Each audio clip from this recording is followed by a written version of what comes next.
If you love jiu-jitsu as much as I do, this one might be tough to watch. That sound is Jacare Souza's arm breaking. There it is again. Jacare Souza is a jiu-jitsu legend and an MMA legend, and Andre Muniz became the first person tonight to submit him in MMA. Let's take a look at how he did it. Muniz shoots a takedown and gets it, and Jacare uses his butterfly hooks to elevate and make space to get back up. As Jacare does his stand-up and base, Muniz is already working towards the back. They move towards the cage, and Muniz actually jumps on the back of Jacare for back mount. Jacare attempts to throw Muniz off the top over his head, and this actually brings them both to the mat because Muniz has a very tight grip here. Muniz is very high on Jacare's back, meaning that his hips are far away from Jacare's hips.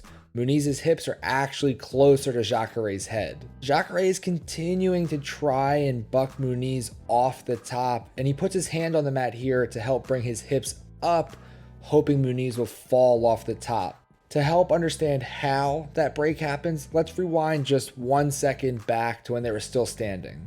Muniz was setting up like he wanted a rear naked choke. You can see Jacare's right arm is technically between Muniz's right arm and Muniz's right leg. So let's jump ahead back to where we were. Muniz tucks his head underneath Jacare's body. He knows he's going over the top, so rather than just lose the position, he's going to switch to the armbar. You can see his head come under Jacare's body here. Now Muniz, while doing this, has pinned Jacare's right arm under his own right arm against his body. Unconventionally, with this armbar, Muniz's leg that you would expect to see in front of Jacare's face never actually gets there. Someone needs to teach this referee about camera angles because he's in my shot again. But Muniz has the leg you would expect to see in front of Jacare's face, behind Jacare's head, and that foot of Muniz is actually going to end up in front of Jacare's shoulder. There's a bit more to look at in this freeze frame. Jacare is using his free hands to push down on the other leg of Muniz, hoping to make some space for an escape. And you can't really see it because of the graphic, but this is where Jacare's right hand is still trapped by Muniz against his body. We're going to advance just a little bit farther and pause.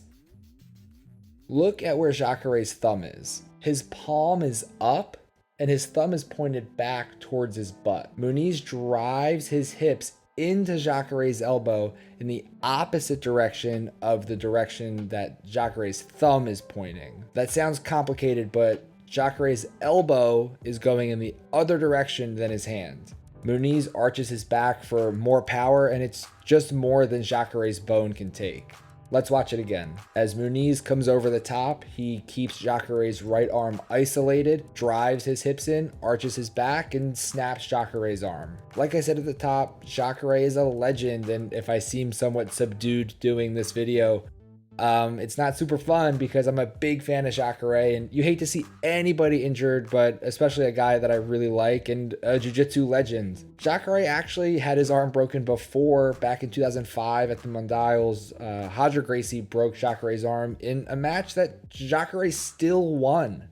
Savage. But obviously that wasn't the result tonight, and it was a beautiful technique and a beautiful finish by Andre Muniz. He deserves all the credit for being the first person now to ever submit Jacare Souza in an MMA fight. And he's in very rare company with Andre Gracie to be the only two men on the planet that have ever broken the arm of Jacare Souza. Thank you so much for watching this video. If you enjoyed it, please give the video a big thumbs up.